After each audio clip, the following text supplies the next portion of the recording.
Why are you here today? To see who's here. See how big the march was going to be this year. And it's really gratifying to see so many young people there.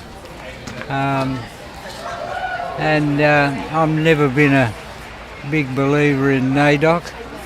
I branded it in 1972. I put out a notorious poster that said, "Welcome to buy a bunga beer week," you know, which to me summed up what it used to be all about, you know, just token gestures toward the Aboriginal community. For one day of the year, then you can forget us for the rest. That was my attitude 50 years ago. Well, have things improved in the past 50 years? Nothing's improved in the past 50 years. And, well, the planet's got a bit hotter. Very little has changed in Aboriginal Australia. The incarceration rates are worse today than they were 50 years ago. And 50 years ago, we were among the most incarcerated people on the planet. Now, that's as good an indicator in any purported democratic society as to the state of the most disadvantaged and the most vulnerable.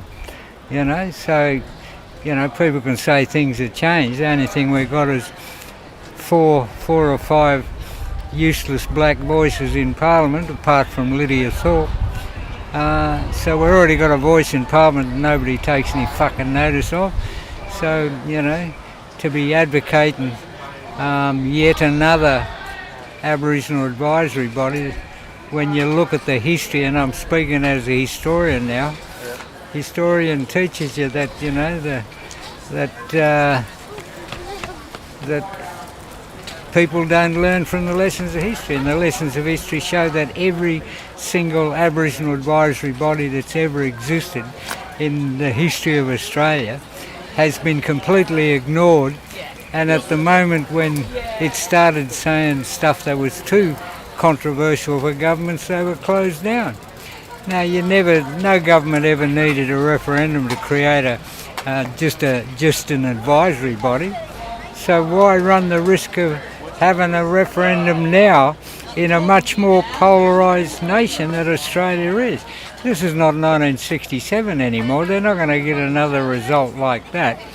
We've just had 40 years of culture wars and you know, Pauline Hanson and One Nation and the Sky After Dark and the Murdoch tabloids peddling their vicious, you know, misinformation about Aboriginal people. You know, like I say, there's already evidence that this is a much more polarised nation, and, you know, there's a real threat that the yes vote won't get up. And if it don't get up, it'll be a disaster for Aboriginal Australia, because it'll give politicians the excuse they need to ignore us for another 50 years. Well, just like they did after the last referendum. The voice to Parliament enshrines in the Constitution the right of the advisory body of Aboriginal and Torres Strait Islander people to speak to government, and the government has to listen. No, they don't. It's an advisory body. But they have to listen to it. No, they don't. No, they don't. They've had to listen to their earlier versions. Just because it's enshrined in the fucking Constitution doesn't mean they have to listen to it. Right. It is an advisory body, therefore, by definition, does not have to be listened to. And history clearly shows that politicians of all persuasions, political persuasions in the past, have completely ignored the advice that was offered by Aboriginal advisory groups. Now, you know, people either learn from their lessons of history or they continue stumbling on in the stupid way they have ever since the last referendum. So, are you against this present voice to Parliament, the referendum? Would you be voting no? I won't be voting. I never voted. I never voted in my life. I'm not an Australian citizen. I'm a member of the Gumbaynggirr Nation.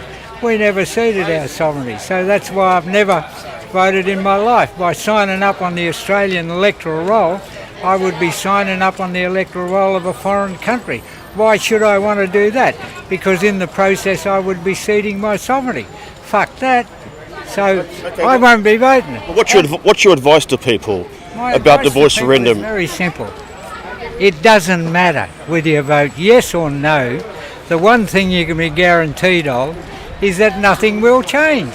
Just like nothing changed in 1967. You know, so doesn't matter which way you vote. Nothing, won't have the slightest effect on what happens to Aboriginal people in the future. The future of Aboriginal people is in their hands, not in the hands of racist white voters of the rest of Australia. C'est la vie, as they say in Gumbanja.